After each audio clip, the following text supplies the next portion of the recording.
Well, ladies and gentlemen, as my mother would say, all good things to those who wait. And you have been patient, and we appreciate that. Thank you for joining us today for what promises to be a terrific conversation with the Assistant Secretary of State, Brian Nichols. I have very brief setup remarks, then Brian will give comments from the podium, then we will engage in what is euphemistically called a Davos-style discussion, and then we'll have the opportunity for engagement with the Assistant Secretary. Good afternoon, everybody. Welcome to the Council of the Americas for our conversation today with the Assistant Secretary of State for the Western Hemisphere, Ambassador Brian A. Nichols. I'm Eric Farnsworth. I'm very pleased to have the opportunity to preside at this very important council meeting today. I also want to thank all of you for joining us in person, and we do have quite an audience online, and we thank you for joining us as well. This promises to be a terrific conversation with a true friend of the Americas, a good friend of all of ours, and indeed our co-host for the 54th Annual Washington Conference on the Americas. When the Biden administration took office in 2021, it offered a new international agenda. National Security Advisor Jake Sullivan calls it foreign policy for the middle class. U.S. Trade Representative Katherine Tai speaks often of a worker-centric trade policy designed to grow the economy from the bottom up and the inside out. At the same time, the administration also promised a new priority on the Americas and a new direction for the Americas, which makes sense because no region impacts middle-class voters in the United States more consequentially than the Americas. Not Europe, not Asia, not the Middle East, not Africa, or anywhere else.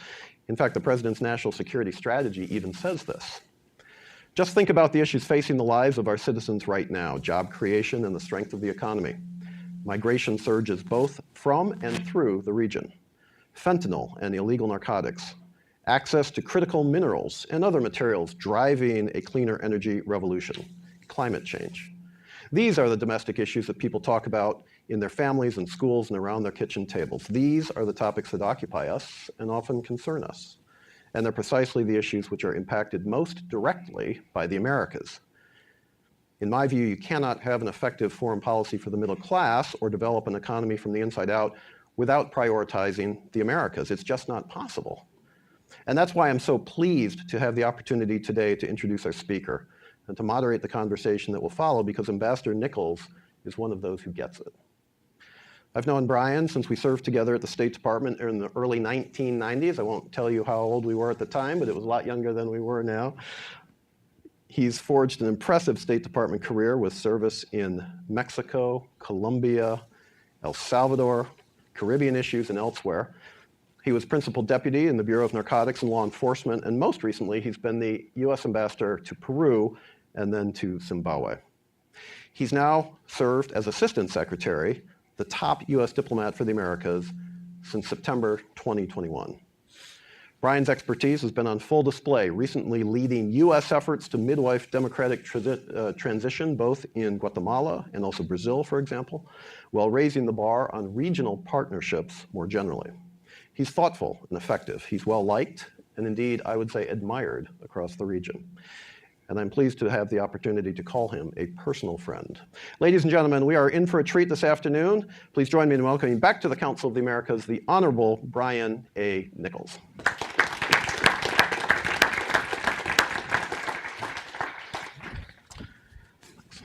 Thank you.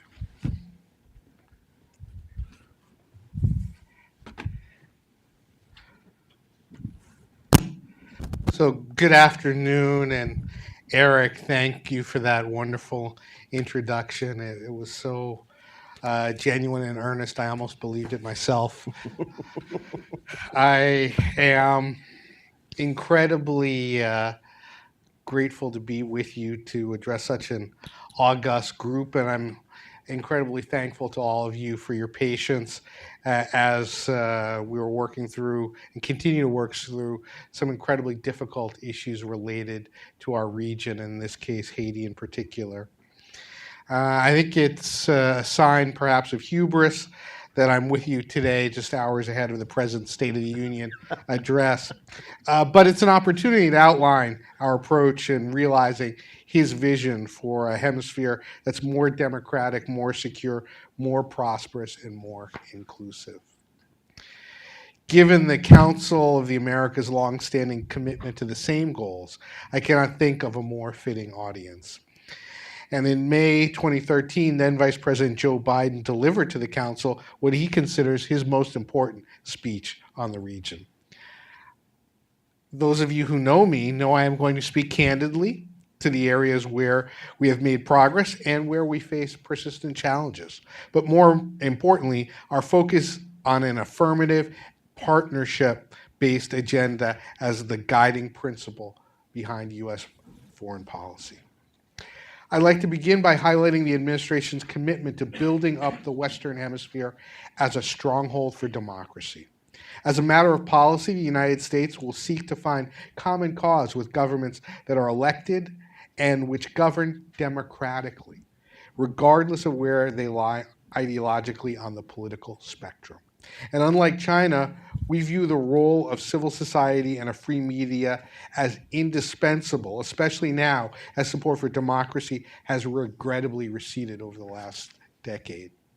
Our support for democratic institutions in Brazil is evidence of that approach, but nowhere was our vigilance more impactful than in Guatemala. Each time corrupt actors sought to subvert the democratic election of Bernardo Arevalo as Guatemala's next president, the administration deployed its full toolkit of diplomatic and sanctions tools at the highest levels.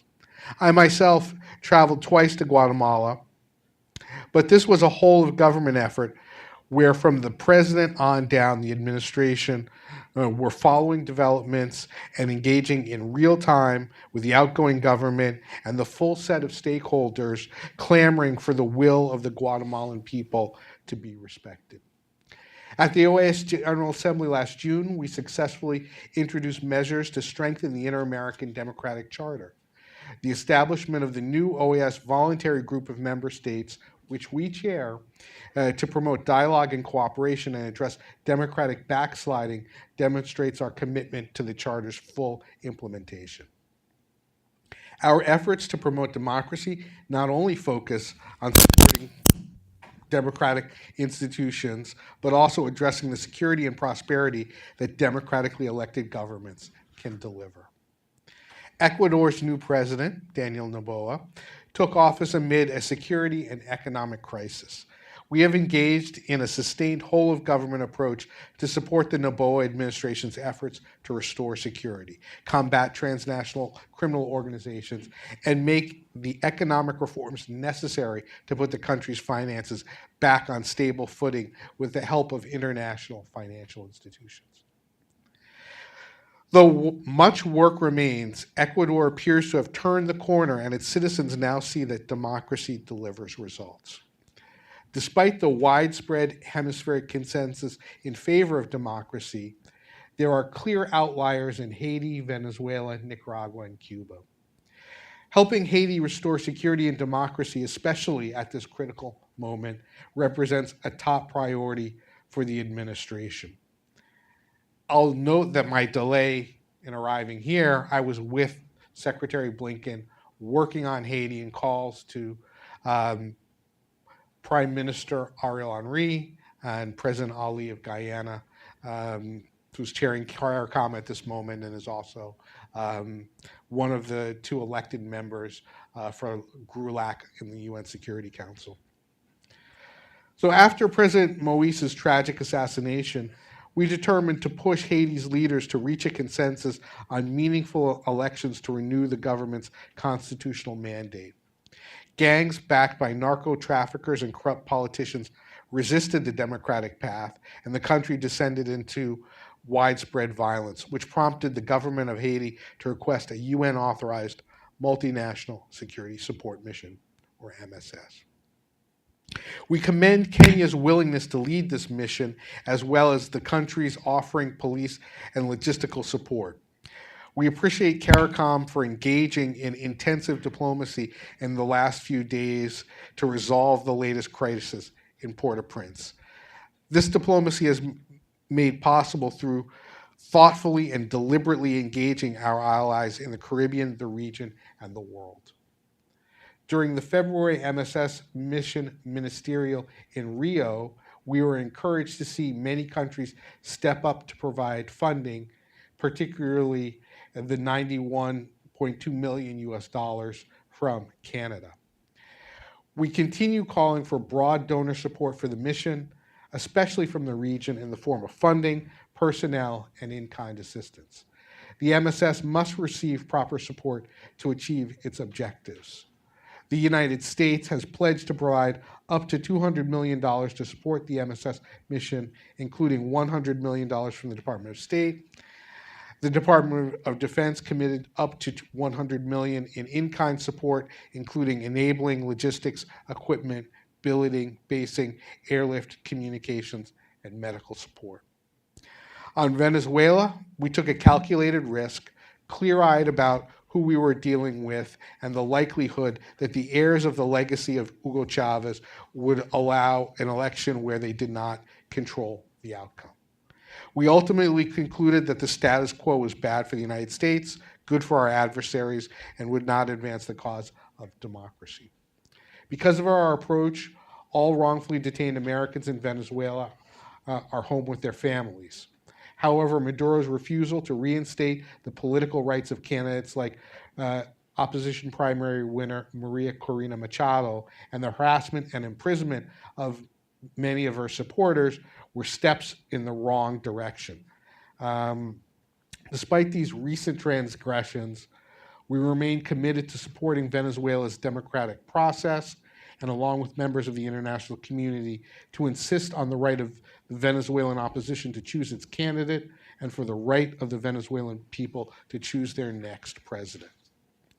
In Nicaragua, we continue to hold the Ortega Murillo regime accountable for its repressive, anti-democratic actions, including the shuttering of more than 3,500 NGOs, including the Red Cross, silencing of civil society and independent media, and the unjust imprisonment of hundreds of Nicaraguans. While the United States cannot unilaterally remove Nicaragua from CAFTA-DR, there are national security stipulations in the agreement that allow us to impose powerful trade measures. Toward that end, our focus is on regime enablers and their revenue sources. Finally, in Cuba, our policy remains focused on minimizing support and resources for the Cuban government while maximizing support for the Cuban people. Or as the President has said, U.S. policy toward Cuba should be tough on the regime but soft on the people. We simply cannot abide by how Cuban authorities respond with repression to those who seek to peacefully exercise those freedoms, and approximately 1,000 unjustly detained political prisoners sit behind bars today. The Cuban government also profits from the forced labor of its workers, including medical professionals throughout the world, an unacceptable practice. For all these reasons, engagement on human rights issues remains at the center of our policy. We do, however, see a few green sprouts, reasons to be hopeful about Cuba.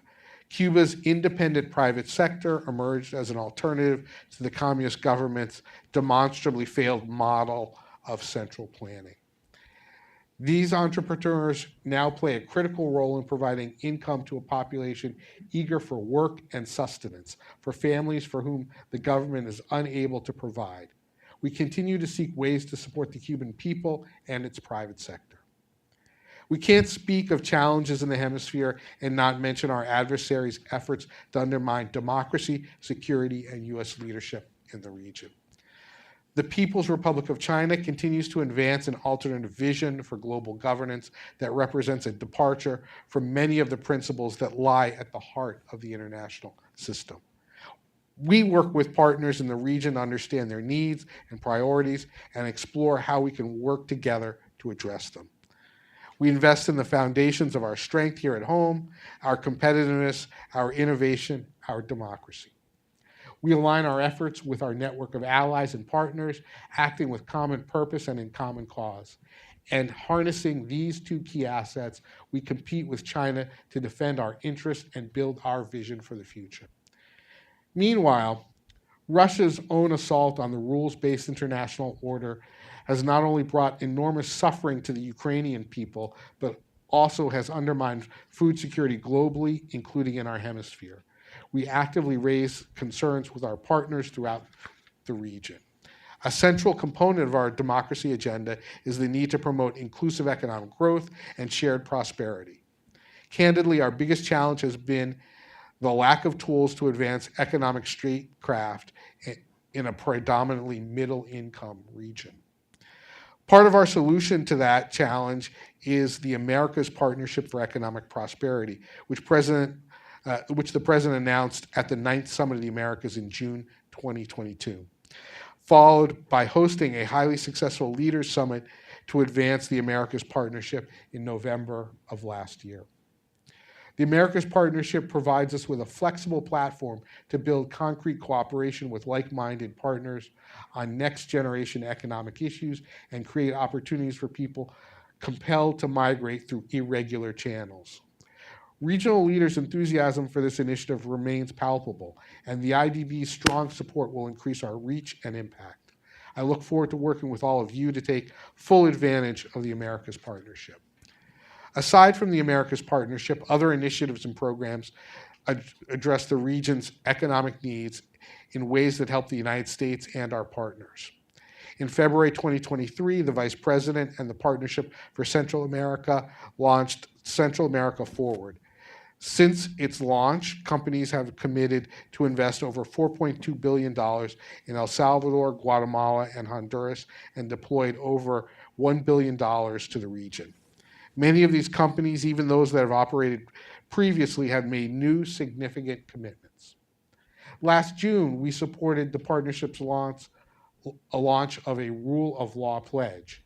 The initial 10 signatories committed to conduct business operations in El Salvador, Guatemala, and Honduras, according to OECD standards. We remain encouraged to see the private sector take action to be a positive force for change. We have also deepened cooperation with one of our most vital partners, Mexico.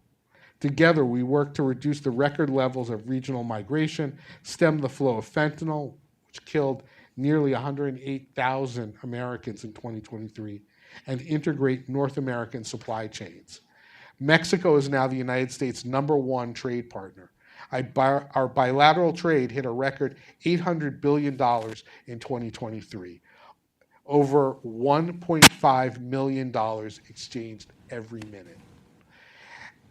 At the North American Leaders Summit in January 2023, we launched a public-private partnership to increase investment in North America's semiconductor supply chain, made joint commitments to reduce methane emissions, installed cross-border electric vehicle charging stations, and launched a trilateral fentanyl committee with Mexico and Canada to counter the flow of illicit synthetic drugs, illegal firearms in North America. During the summit, Secretary Blinken and the foreign ministers of Canada and Mexico also signed the North American Partnership for Equity and Racial Justice to build a more just, inclusive, and equitable society in our three democracies. In November 2023, along with partners in public and private sectors, we also launched the first 100,000 strong in the Americas competition that expands trilateral education cooperation and access to innovative, inclusive education exchanges between the United States, Canada, and Mexico. Through the institutional architecture we have built, the United States Mexico-Canada Agreement, the North American Leaders Summit, high-level economic and security dialogues, and other initiatives, we continue to expand economic opportunity while building safer and more secure and inclusive communities for our peoples. Turning to another important partner, the United States continues to deepen cooperation with Brazil. On the margins of the UN General Assembly and meetings this past fall, Presidents Biden and Lula launched a partnership for workers' rights. Since then, we have engaged Brazil to implement programs combating forced labor in agricultural supply chains, promote labor rights in clean energy and the gig economy, and combat workplace discrimination against LGBTQI+ and other marginalized workers. Also in Brazil, our CEO Forum, which brings together CEOs from both countries, held in December its first in-person meeting since 2019, leading to several tangible recommendations to strengthen supply chains, simplify the tax burden, and increase collaboration on food security and sustainable agriculture. Many of our programs throughout Brazil support underserved groups and communities. The Academy of Women Entrepreneurs is one example. In 2023, the Academy Exchange Program launched across 26 countries. Its impact reached 4,000 participants in current programs from urban, rural, and indigenous communities with the knowledge, networks, and access they need to launch and scale businesses. The administration also set a precedent for convening and engaging new stakeholder groups when we hosted the first ever City Summit of the Americas last April. President Biden announced our commitment to host this new forum during the 9th Summit of the Americas in Los Angeles, and we were proud to see more than 2,500 state, local, and indigenous government representatives and stakeholders answer the call to meet us in Denver. Secretary Blinken and I, alongside USTR Ambassador Tai, Ambassador Thomas Greenfield, and many others, saw the City Summit spark conversations on challenging topics ranging from welcoming migrant communities to combating climate change at the local level.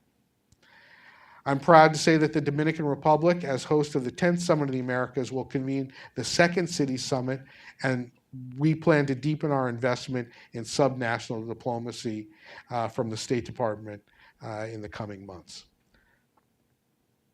Climate resiliency and environmental protection also remain a top U.S. priority, representing myriad opportunities for cooperation with our partners. In Ecuador, for example, the U.S. International Development Finance Corporation provided political risk insurance for a $656 million IDB loan to create a Galapagos marine conservation-linked bond. Through this debt conversion, Ecuador will realize more than $1.2 billion in lifetime savings through reduced debt service costs. It will also generate an estimated $323 million for marine conservation over the next 18 years. To build climate resiliency, President Biden announced he would request $500 million over 5 years for the Amazon Fund in the context of Brazil's renewed commitment to end deforestation by 2030. We have delivered the first small tranche of funding for the fund and are now working to secure higher funding levels to fulfill President Biden's commitment. Conscious of the Caribbean region's vulnerability to climate change impacts, in 2022, we launched, alongside Caribbean leaders, the U.S. Caribbean Partnership to Address the Climate Crisis 2030, or PAC 2030. Under this initiative, we help Caribbean countries accelerate their clean energy transitions and make Caribbean energies more resilient. Through PAC 2030, we have launched several new programs, including the Caribbean Climate Investment Program, for which USAID provided an initial $20 million to advise and support climate resilience and renewable energy investment firms in the Caribbean. Just last week in Guyana, at the 46th regular meeting of CARICOM heads of government, the United States highlighted more than $43 million in USAID funding, including $15.8 in previously unannounced funding to address climate and biodiversity threats. Moving forward from our Caribbean Basin Security Initiative ministerial in St. Lucia in November, we also continue to expand our cooperation with Caribbean partners to address illicit firearms tracking and transnational organized crime. Together with our partners, we have made critical advances on shared priorities, steady progress that paves the way for a more democratic, secure, and prosperous and inclusive Western Hemisphere. Nevertheless, we continue to face significant challenges and attempts to test our resolve and question U.S. leadership. Let me be clear. Our commitment to the Western Hemisphere has not and will not falter. With our successes also come challenges, and that takes me to the overwhelming number of people across the Americas seeking a better life through migration.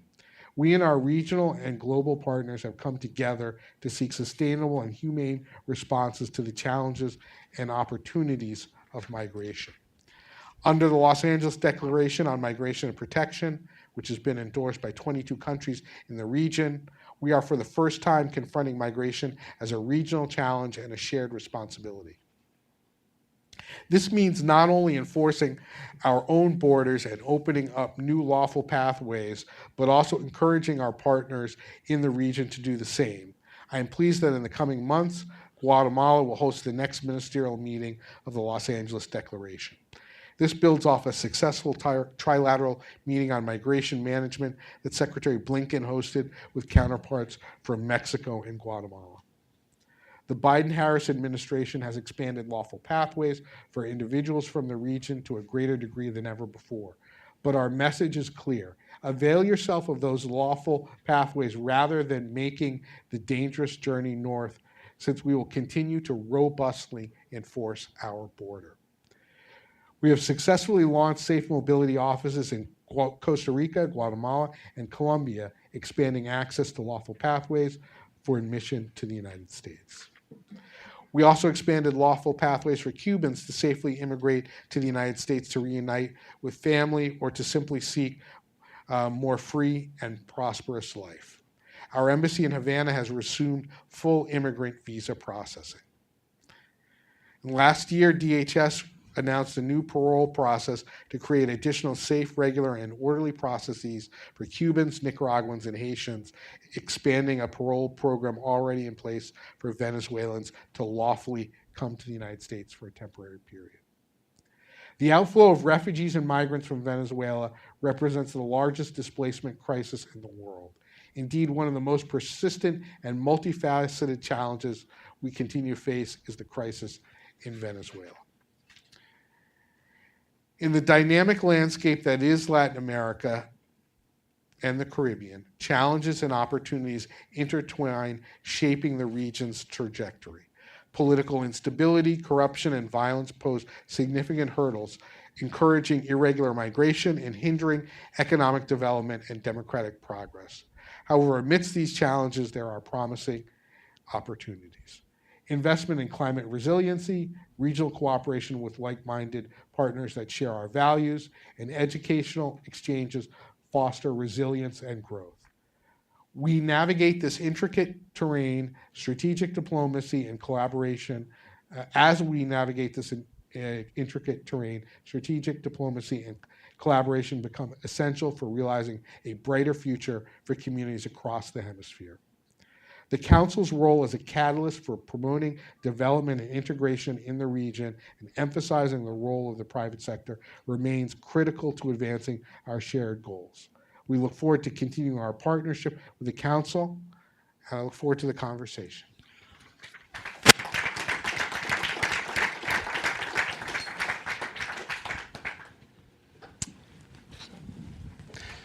We'll do the switcheroo here. I will make sure that you have the fresh water. That's always something to remember, ladies and gentlemen.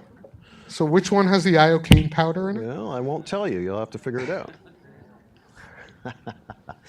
Brian, thank you very much. And again, thank you so much for keeping this appointment. It's a really busy time, in terms of Haiti, so many other things. Let's start with what's on the minds of a lot of people, not necessarily Latin America watchers, but tonight the President offers remarks on the State of the Union.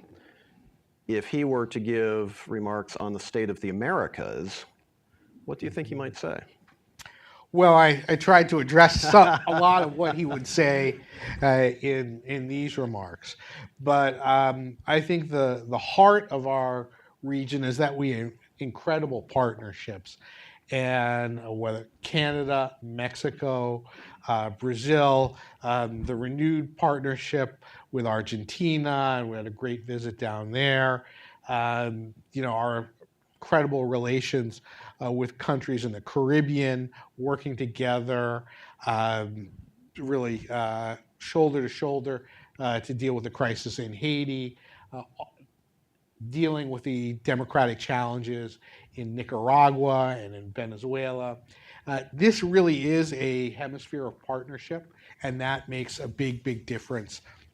When you look at all of the trouble around the world, we have our share in our region, but I think we have a shared set of values. and a shared approach and a shared commitment that no region of the world can match.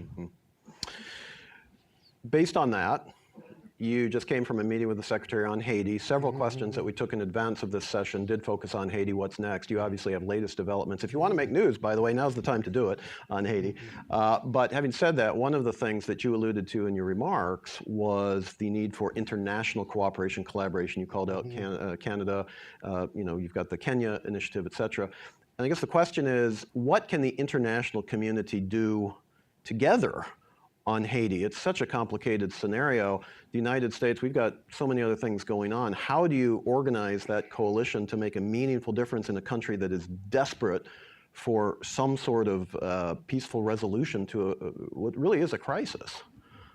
Well, I think there are a number of things. We and key partners are working to provide urgent assistance to the Haitian National Police to deal with the critical problem of gang violence that's happening right now.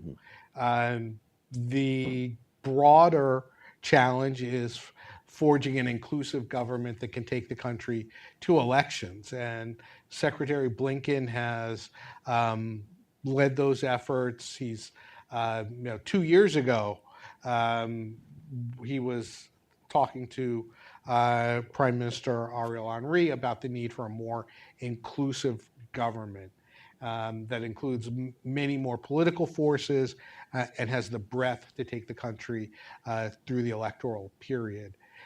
We've continued to stress that and to support Haitian stakeholders in coming together and trying to negotiate a way forward.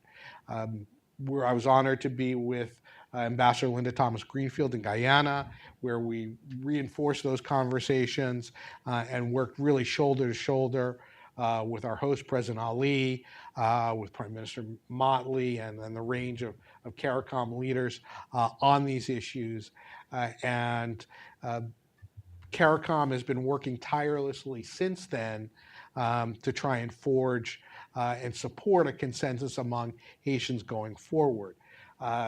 Secretary Blinken spoke with President Ali and with Prime Minister Henry about the urgent need to accelerate transition to a broader, more inclusive government today. And those were intensive conversations. I told you that I thought I would be here significantly earlier than I actually arrived. And that's because it was repeated calls, really thoughtful, deep conversations trying to move things forward. And we're deeply grateful to our partners in CARICOM in particular for their tireless efforts.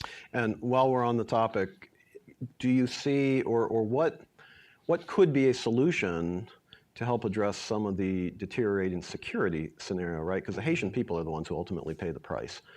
You personally and the State Department, you've been in some really productive and effective discussions, I believe, in terms of Kenya and all that, but you really do have a deteriorating situation on the ground. They need help now. How do you address that? Well, first step, trying to provide additional equipment to the Haitian National Police, working to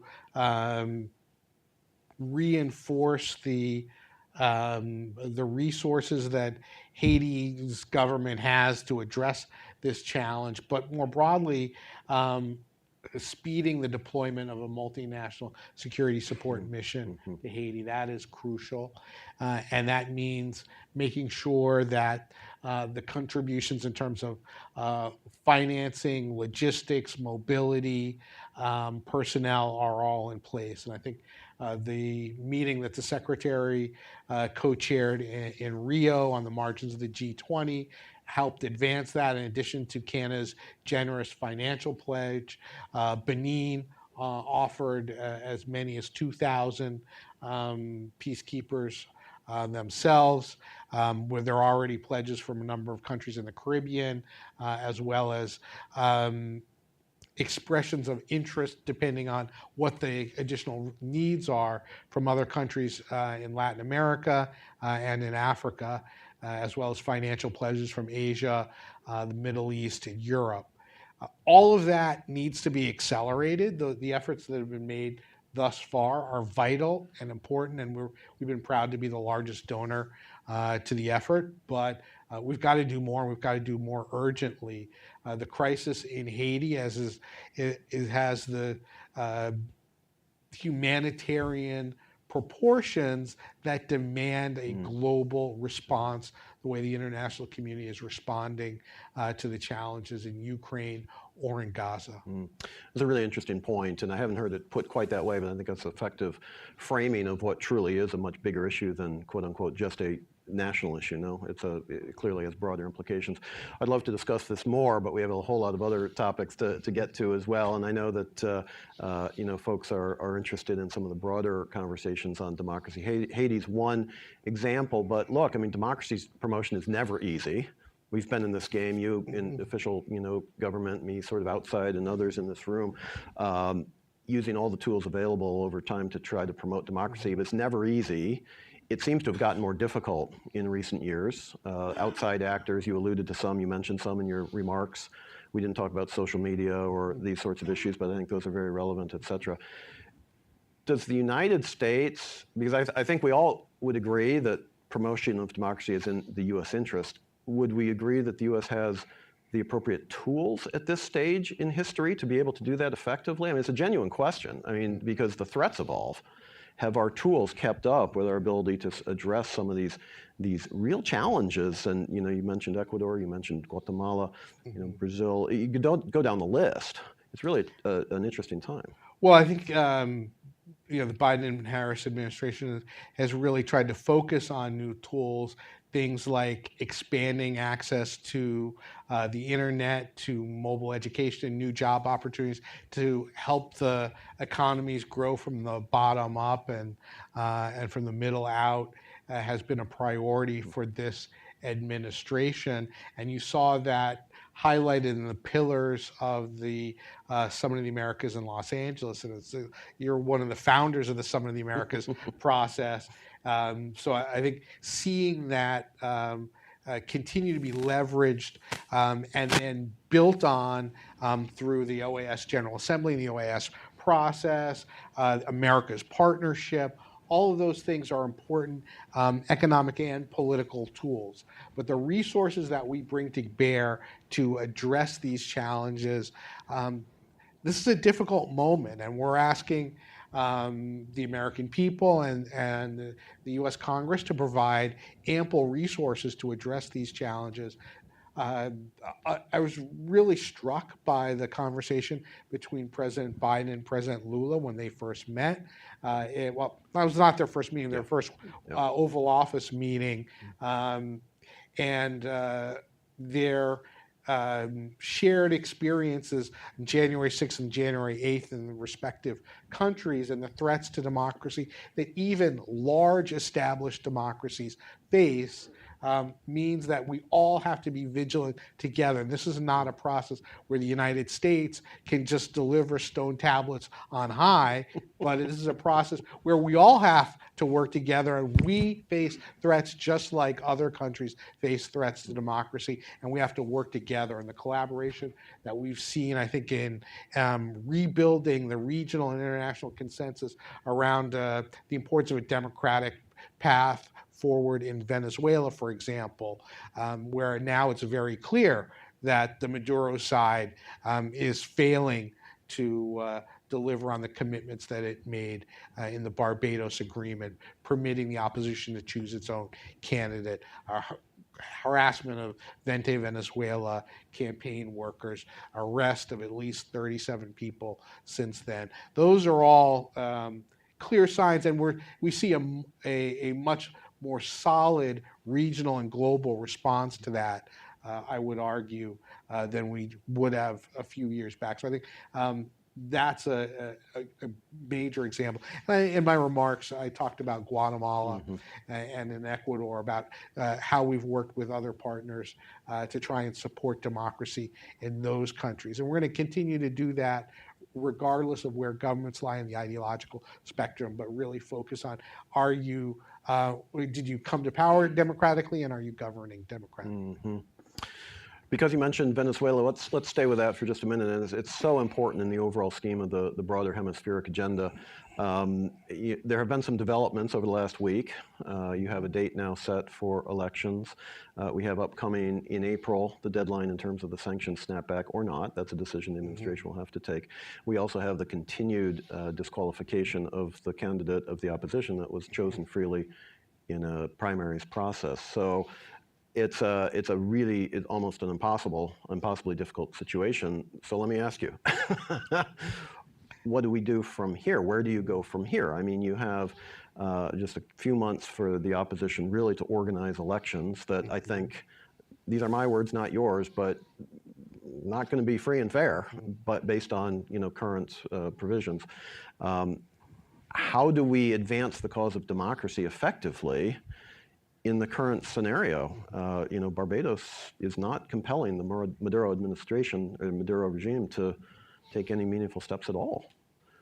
So I think we have to be very clear that the incentives that we and I think others in the international community have put on the table to move toward a competitive election in Venezuela have not been sufficient to motivate reforms and openness that the Maduro side believes would put their government or their governance, their administration at risk.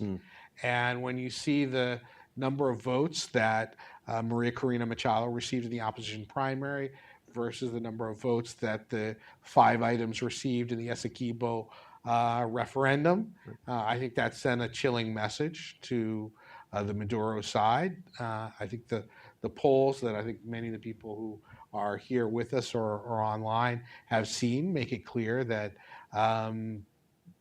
there's a hunger for change in Venezuela. And Venezuelans should have the opportunity to exercise their free will and suffrage. It's on the democratically inclined parties in Venezuela to come together around a way forward.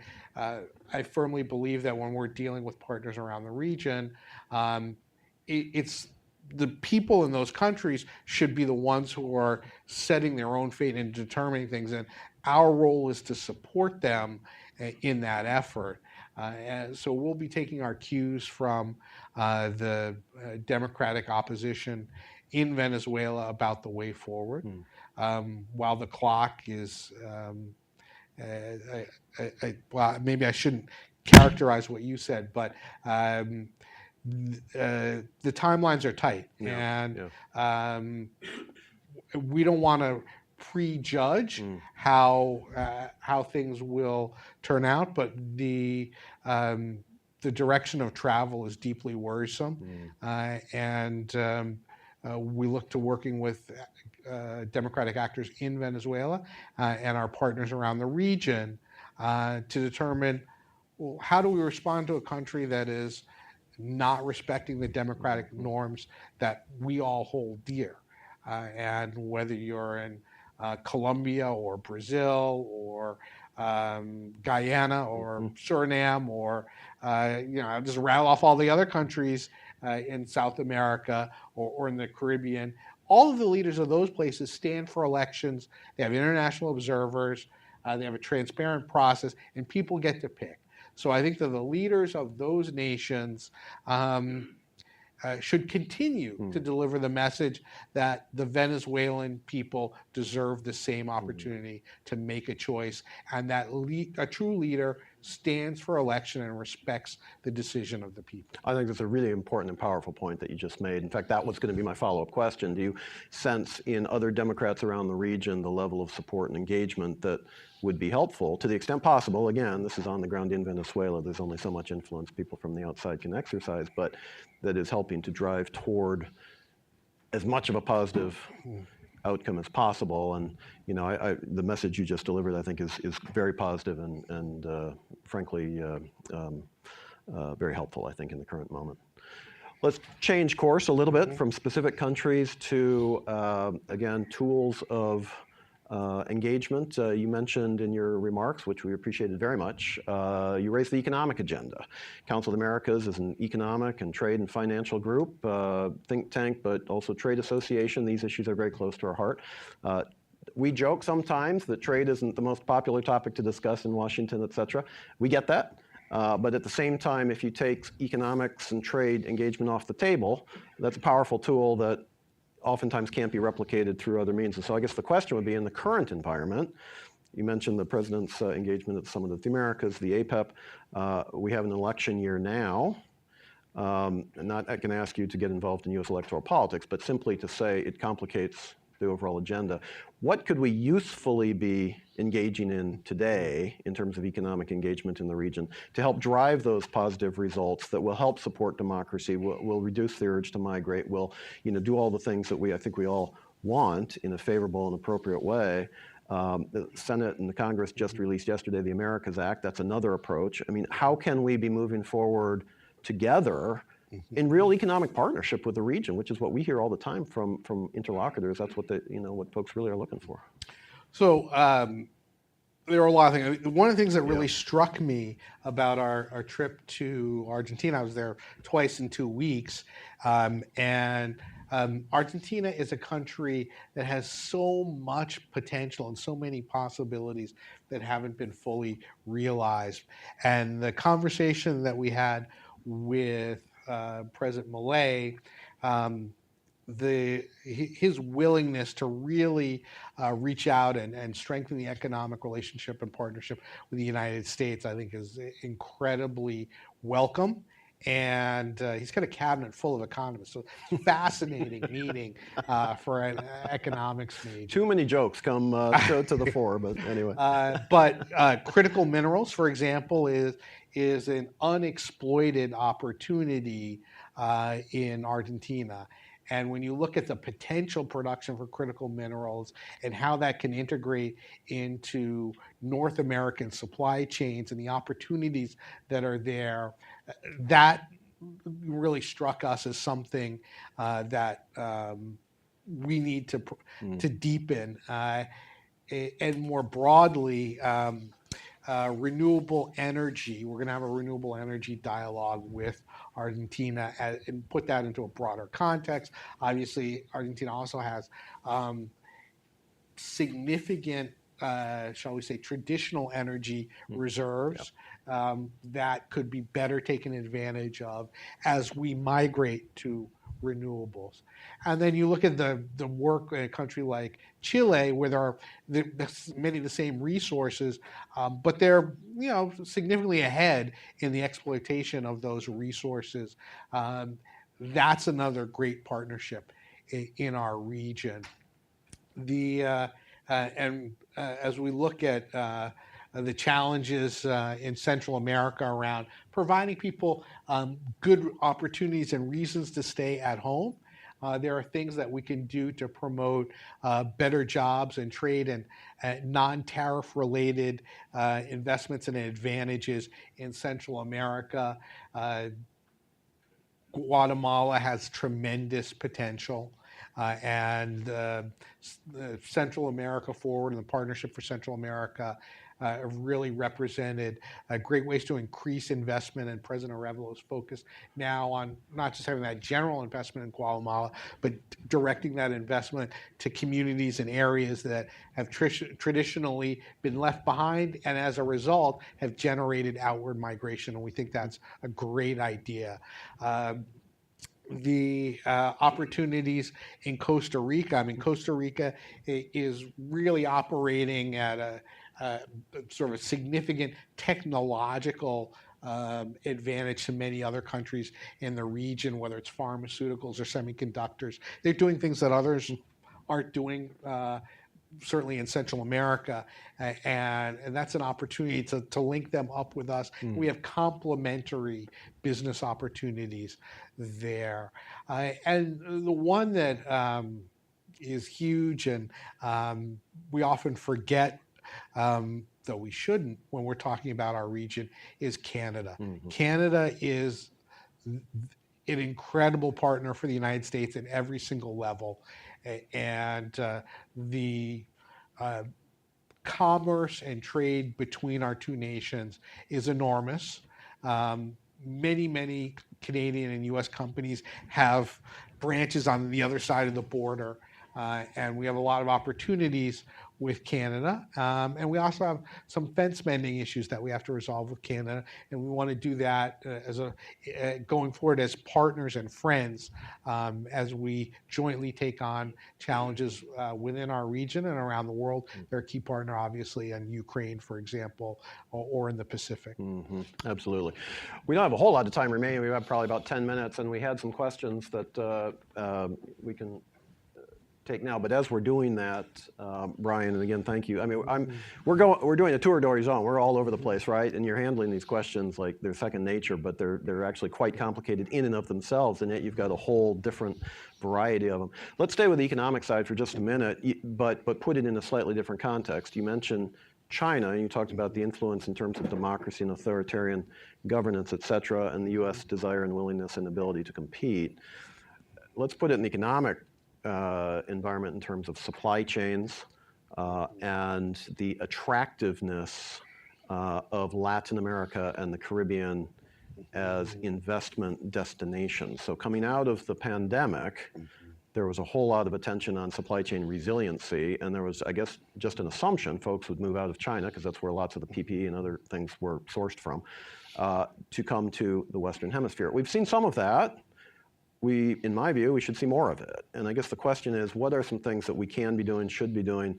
The Secretary of Commerce, for example, will be in Costa Rica in a couple of weeks on the supply chains, but also the computer chips issue. I mean, that's huge. That a country in Central America is being seen in that way, and potentially a partner in North American trade, USMCA, et cetera. I mean, this is really a big deal. Are there other things that we can be doing in that context that you see from your State Department perspective? Well, the U.S. is the largest source of foreign direct investment in Brazil and Argentina, many other countries in the region. And the difference between our economic relationship and China is that our investments and our business relationships generate high-paying quality jobs. And frankly, most of the economic relations that China is involved in terms of economic activity in the region, it is basic commodities, and they're not really improved, and they're not yielding high-paying jobs or transformation in those countries. So that's one thing that strikes me. But what more could we do? Certainly increase resources for Development Finance Corporation, for example, to help further seed investment and provide the resources that we need. I think they're doing some great work there, but we need to be more agile. Yeah. We need to deliver for our companies more quickly. We need to provide, the insurance that they need around investment, the credit. We need to make sure that there may be a deal that's close, but there's a little bit of a risk. We shouldn't be afraid, as Secretary likes to say, we shouldn't be afraid we get caught trying. And I think we can do that more there. Leveraging the Inter-American Development Bank and IDB Invest is a great tool, and we've pledged to increase our contribution to IDB Invest. But more broadly,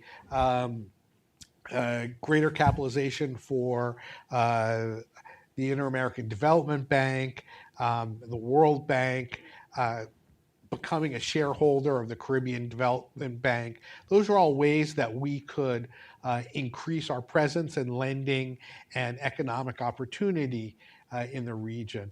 The Summit of Small Island and Developing States is going to take place in the Caribbean this year in Antigua and Barbuda. That's an opportunity to enlist those who are at greatest risk for climate change and often get left behind in the global conversation, and engage them and think about what are new ways and new opportunities that we can provide financing, that we can mitigate the risks that they face from extreme weather events, which we know are much more expensive to rebuild after than they are to prevent. How do we address those challenges? I think those things are all crucial. And as we're doing through America's Partnership, really look at those non-tariff barriers to increase economic integration and dismantle those through things like customs harmonization, job training, labor market planning, those types of things. Those aren't sexy topics, but they drive markets. Yeah. Absolutely right. Yeah. And we deal with the private sector. That's our primary constituency, and this is what they're always telling us. Right, fix some of these issues at the local level, the regulatory issue level, the infrastructure level, and you'd be surprised how much investment might materialize.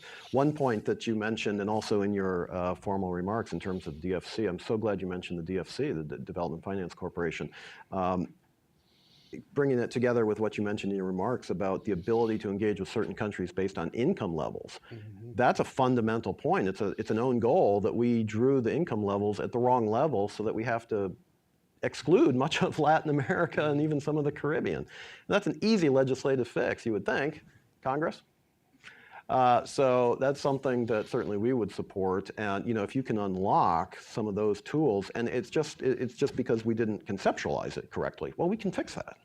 So why aren't we, right? So that's my editorial commentary, not yours, but thank you for raising those topics as well. Brian, it's always the last question, and I think we're coming up to pretty close to our time. So I'm not going to ask the question exactly how it was written, but because you're not going to get involved in somebody else's, political moment and that sort of thing. But Mexico is going through an election right now, and the question would be, coming out of Mexico's elections, indeed coming out of the U.S. elections, because we have our own campaigns going on this year. What would you envision? What would you hope to see in the context of a bilateral relationship between the U.S. and Mexico under the next two presidents, whoever they are? Is that a fair question? I mean, because we're not going to talk about individual candidates, but how do you get to where we want to be so that all of these partnerships and connectivity and happy things that we've been talking about, how do they actually transpire? I think that approaching the relationship and our shared border as an opportunity to be taken advantage of and not a problem to be solved is vital. We're talking about our largest economic partner on Earth. Yes. So this is bigger than China, bigger than Canada. So let's look at it like a tremendous opportunity on both sides of the border. Better jobs for Americans, better jobs for Mexicans, greater investment, but let's also focus on the challenges that we face. We've got to address irregular migration. And while Mexico is doing very well, Mexicans are still a big chunk of the people who arrive irregularly in the United States. So increasing economic opportunity and reasons to stay and working between the next, whoever the US president is and whoever the Mexican president is, for those two people to work together and make sure that there are opportunities in the communities that send migrants from Mexico is important. Working together to address the hemispheric flow where Mexico is the last stop before they arrive at the United States is also vital.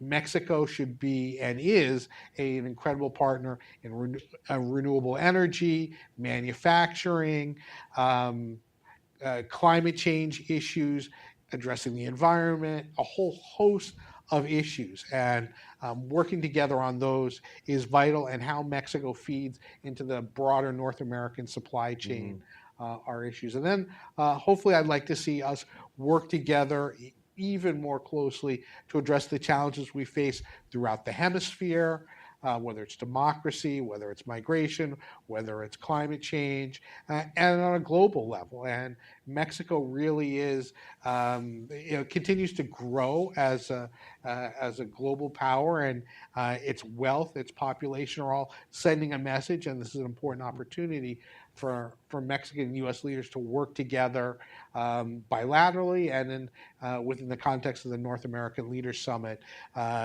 to deal with these global challenges in addition to the North American challenges that we face. I think it's a fabulous message, and truthfully, bringing it back to kind of our own administration, you can't get, in my view, you can't get to a foreign policy for the middle class and not fundamentally include Mexico in that conversation. Because all those issues you just talked about affect the U.S. middle class, and everybody else for that matter, but but the middle class. If I were a journalist, I would say, well, I've asked you a lot of questions, you've answered a lot, but what have I forgotten to ask you? What did you prepare that you want, the last message or the last thing that you want to say that I might not have asked you? Do you have a final word for us today? Well, I would echo your comments at the top. There's no region that's more important for the United States than the Western Hemisphere. This is our home, and we've made great progress here. We still have tremendous challenges that we need to address. Internationally, this is a time of I'm trying to think of when I've seen so much international tumult, and we're now old enough to kind of remember that in the past, but like you haven't seen a land war in Europe or Middle East war at the same time. Challenges democracy in our hemisphere, and then the existential threat of climate change. We're dealing with a lot of really big issues on our plates, and we have to. One of the things that the president says that I really agree with is, we're the United States of America. When we work together, there is nothing that we can't do. And I would sort of put a corollary that with our partners in the Western Hemisphere, there's nothing that we can't do, and let's strengthen that partnership with our friends and allies in the Western Hemisphere. Terrific concluding remarks, and I think you would not get any hint of disagreement from anybody in this audience, and I trust online as well. It was a great message. Brian, thank you for your time, your message today that you brought to us, but also thank you, frankly, for your leadership. I've been in government, not as an assistant secretary, but these are hard jobs and oftentimes thankless. And truthfully, you're dealing with some issues that many people would rather not have to deal with. You're doing it day to day, night to night sometimes, and you're doing it well. We really appreciate that. Thank you. Thanks for your leadership. Ladies and gentlemen, would you please join me in thanking Brian for his terrific comments today.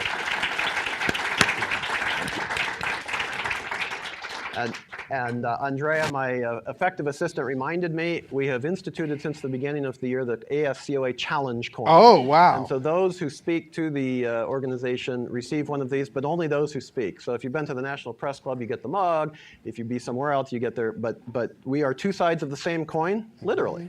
So here we go. Thank you again. Ladies and gentlemen, this will dismiss us. Thank you very much.